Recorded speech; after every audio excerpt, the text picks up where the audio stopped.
So we're going to dive into this, but we'll get to all of that later. We're going to start with relationships, of course, and this is going to be a fun one to start with. So Christine Taylor, she shared in a recent interview how she and Ben Stiller, they took a 5-year break after 17 years of marriage. And she said they started, scandal. Now she says they just started to grow in different directions and they needed some time to themselves. The idea of separating and coming back, is there merit to this?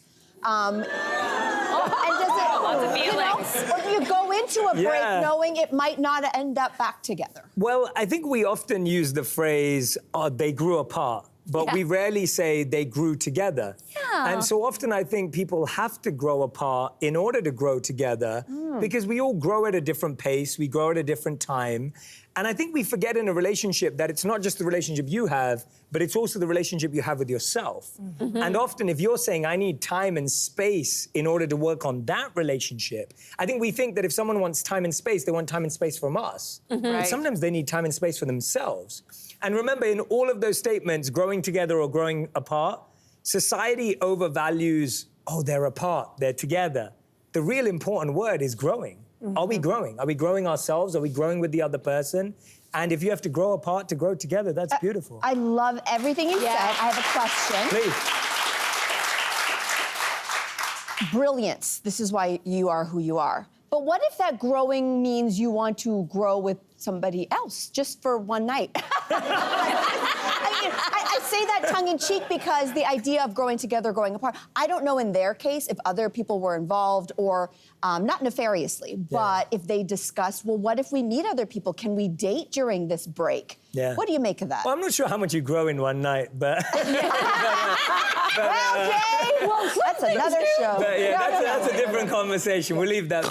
But I think the big thing there is that if you've been together for that long, I'm guessing that you're having those conversations, you're making agreements together. And I think that's what I encourage relationships to do, couples to do. Set your own rules, set your own agreements, set them together. And then that way you're not letting someone down, someone's not being misled. And then it's okay because it's fair play based on what you decide. I love that so much. And I love that you're hinting at this idea of you can define your own path. There is a particular alchemy that goes on with any given relationship. And what I love that Christine also said is that we all have growth spurts, and even as adults. And I don't think we talk enough about that, how we can go through a life. I've been in the same partnership for 23 years. I feel like, thank you very much. I feel like I've been in about 5 different relationships during that time. And there have been times where we have been. I've thought, I don't know if we're gonna make it. But then, between, taking some time to myself, taking some time in therapy, taking some time in couples, all those types of things. And then suddenly it's like you reach a different level on the ladder of life and you see your partner through a different lens. So I'm not saying that's always the answer. And I can't imagine being away for 5 years to make that decision. But it is a testament to them that they did this reconnecting during the pandemic. And if you can make it through a relationship during a pandemic in a close quarters, I think you can make it through just about anything. Oh my God. This has been an enlightening conversation, so I'm reticent to share this quickly. But the only reason I would want to do a situation like this is because my partner and I have been together for 18 years, but I'm his first serious relationship. And so I don't think he knows how good he has it. So if you were to be like, oh my God, this other person, or he would leave and then realize she's such a good lovemaker. She turns the toilet paper the right way. She folds the washcloths properly. Never leave me. I can't live without you.